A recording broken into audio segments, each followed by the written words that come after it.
જે અહીંયા રજૂઆત કરી છે, કયા મુદ્દાને લઈને રજૂઆત કરી છે અને તમારી માંગ શું છે? રાષ્ટ્રના નાયક એવા સરદાર વલ્લભભાઈ પટેલ, જેને આપણે બધા જ લોખંડી પુરુષ કહીએ છીએ, એવા સરદાર સાહેબ વિરુદ્ધ છીછરી અને હલકી માનસિકતાના રાજ ઠાકરેએ પોતાની રાજકીય ભૂમિ તપાસવા માટે રાજકીય ભૂમિ ઝીરો થઈ ગઈ છે અને ફરીથી મહારાષ્ટ્રની અને બોમ્બેની અંદર ઉજાગર કરવા માટે જે પ્રકારનું હીન કૃત્ય કર્યું છે અને સરદાર સાહેબ અને મોરારજી દેસાઈ, જે ભારતના પૂર્વ પ્રધાનમંત્રી હતા, એવા મોરારજીભાઈ ઉપર પણ જે ટીકા ટિપ્પણી કરી છે અને જે પ્રકારે વાણીવિલાસ કર્યો છે એને અમે સખત શબ્દોમાં વખોડી કાઢીએ છીએ. રાષ્ટ્રના પનોતા પુત્ર અને આ સદીના મહાનાયક એવા સરદાર વલ્લભભાઈ પટેલ માટે સમગ્ર દેશની જનતા એક પરિવાર હતો. એમને ક્યારેય કોઈ જાતિવાદી ધર્મ પ્રાંત માટે કોઈ પણ પ્રકારના નિવેદનો કે વાતો કે કોઈ પ્રકારના સ્ટેટમેન્ટો આપ્યા જ નથી.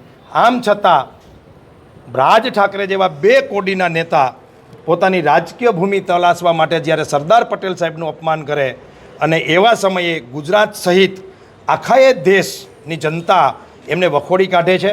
આજે મોરબીના યુવાનોએ મોરબી એ ડિવિઝનની અંદર રાજ ઠાકરે વિરુદ્ધ કાયદાકીય પગલાં લેવામાં આવે અને એની ઉપર એફઆઈઆર દાખલ કરવામાં આવે અને કાનૂની કાર્યવાહીથી એમને જેલના સળિયા પાછળ ધકેલવામાં આવે. અને અમારી માંગણી છે કે ગુજરાતની અંદર રાજ ઠાકરે ઉપર બેન્ડ મારવામાં આવે. ગુજરાતની કાયદો અને વ્યવસ્થા બગડે નહીં એટલા માટે રાજ ઠાકરે ગુજરાતમાં પ્રવેશબંધી કરવામાં આવે.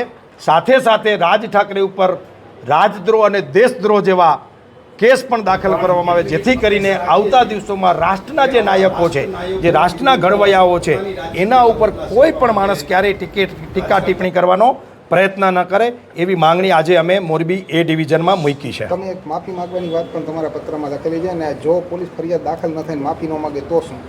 જે રીતે જોઈએ છે એ રીતે અમારી સ્પષ્ટ વાત છે કે લોખંડી પુરુષ સરદાર વલ્લભભાઈ પટેલ અને પૂર્વ પ્રધાનમંત્રી મોરારજીભાઈ માટે જો માફીના શબ્દો નહીં રાજ ઠાકરે ઉચ્ચારે તો પછી એફઆઈઆર કરે, અને એફઆઈઆર નહીં કરે તો અમે જે રીતે અગાઉ પણ આવા લોકો સામે કોર્ટની અંદર ઢસડી ગયા હતા અને માનહાનિનો દાવો કર્યો હતો, એ રીતે આવતા દિવસોમાં કોર્ટ કચેરીના દરવાજા ખખડાવી અને કાયદાકીય કાર્યવાહી કરશું. જે રીતે અમે તમે બધા જોઈ રહ્યા છે કે પહેલાં હિન્દી ભાષી ઉપર આ રાજ ઠાકરે અને એની ટોળકી ગુંડાઓ લુખ્ખાઓની હુમલો કરે છે, પછી ગુજરાતી વેપારી ઉપર હુમલો કરે છે. જો આ જ સમયે આ સરકારે એની ઉપર એક્શન લીધા હોત અને એમને જેલના સળિયા પાછળ ધકેલી દેતા હોત, કાયદાનું ભાન કરાવ્યું હોત, તો આજે આ મહાનાયકો ઉપર ટીકા ટિપ્પણી કરવાનો પ્રયત્ન ન કરે.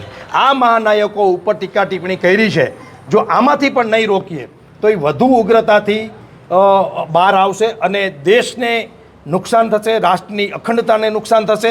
અને એવા નિવેદનો એવા બકવાસ રાજકીય રીતે કરશે કે જે આખા દેશે ભોગવવું પડશે, દેશની જનતાએ ભોગવવું પડશે. માટે રાજ ઠાકરેને રોકવો જોઈએ, રાજ ઠાકરે ઉપર લીગલી એક્શન થવા જોઈએ, એવી અમારી માંગણી છે.